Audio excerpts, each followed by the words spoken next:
Welcome back to another video.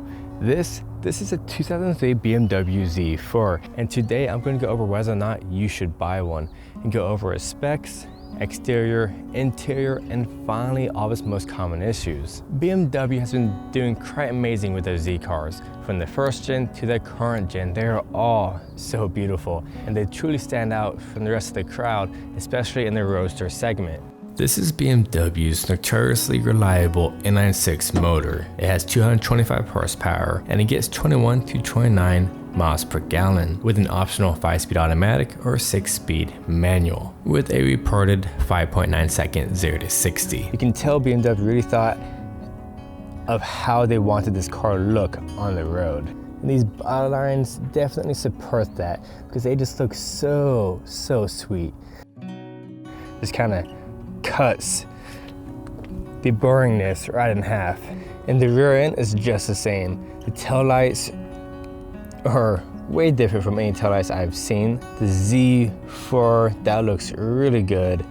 And the dual exhaust tip, which sounds pretty good as well.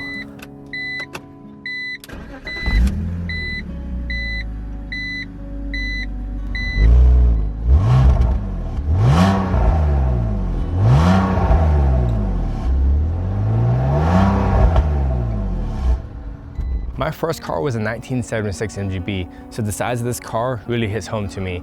It's not for everybody, but I really dig smaller cars just like this, except this is a whole lot faster and a whole lot more sporty. And it's definitely a bit longer for my MGB as well. The wheels are beautiful. That design is very nice. It's time to check out that thud.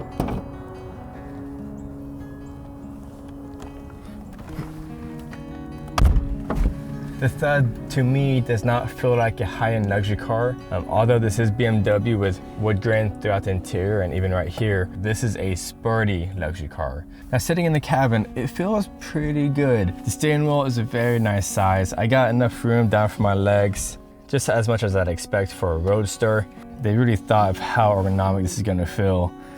And the controls is right out of the way so you don't accidentally hit them, but not too far where it's easy to get to. You have 2 speakers on the door, one here and one right here, as well as speakers behind the seats themselves. And this interior looks really freaking good. This is a kind of white stained wood, or gray. It's more gray than white, and I really like that. Climate control is right down here. Pretty simple and easy to use. You can get a manual, which I'd much rather have the manual. Just bing, bing, bing, bing, bing, bing, bing. Glove compartment way down there. An ashtray.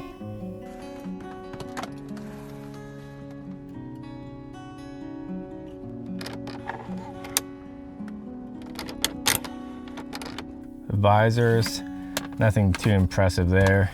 Now it's time to go over all its most common issues.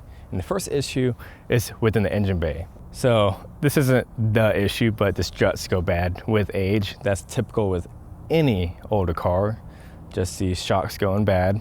And this part of the segment is really going to define whether or not you should buy one or not. And the first issue is the valve cover gasket leaking oil. It's honestly not a very hard job, and I think anybody with a bit of know-how can replace it. Allowing your coolant level to get low will ultimately cause your car to overheat and potentially cause the motor to go bad. The next issue is the control arm bushings going bad. They basically hold the wheel into place, and what would happen is that you hear thuds around corners and stuff like that whenever the bushings go bad, or just very loose steering. Now, these straight 6 BMW motors are nearly bulletproof. They're notorious for lasting a very long time. And same with these automatic and manual transmissions. Of course, the manual transmission is going to last a lot longer, but you know, a lot of people get the automatics. And if you take care of these motors and change the fluids and all that stuff, they should last well over 200,000 miles. That is up to you. The last most common issue is these soft tops. The motors and the soft tops can end up going bad, then you have to replace the motor. Not a very fun job, but doable by DIY. And that is where I get to whether or not you should buy this car or not. And that is down to one, if you like this sporty feel and you like the small cockpit and all that stuff, and if you like BMW, you know, win. However, the issues, they're not make or break issues, but if you are not mechanically inclined, you will probably be sending this car to the mechanic, and that is going to cost a lot of money. And if you don't have a lot of money or deep pockets, then I recommend not buying the Z4. If you like to work on cars, or if you have deep pockets, for me, I like to work on cars, then buying this car is not a big deal. You can work on it, you can fix it for substantially less money than sending it to the mechanic. And of course, I want to say thank you to Drive 512 Auto Ranch here in Austin, Texas, for allowing me to go through their cars to potentially help you all out. It's a big deal, it really is. And if you want to check out the write-up on this car, then check out AutoMotivation.com. I'll link it down below for your convenience, and I'll have more thoughts written on there. This is Chris, always appreciate and respect another. I'll see you next time.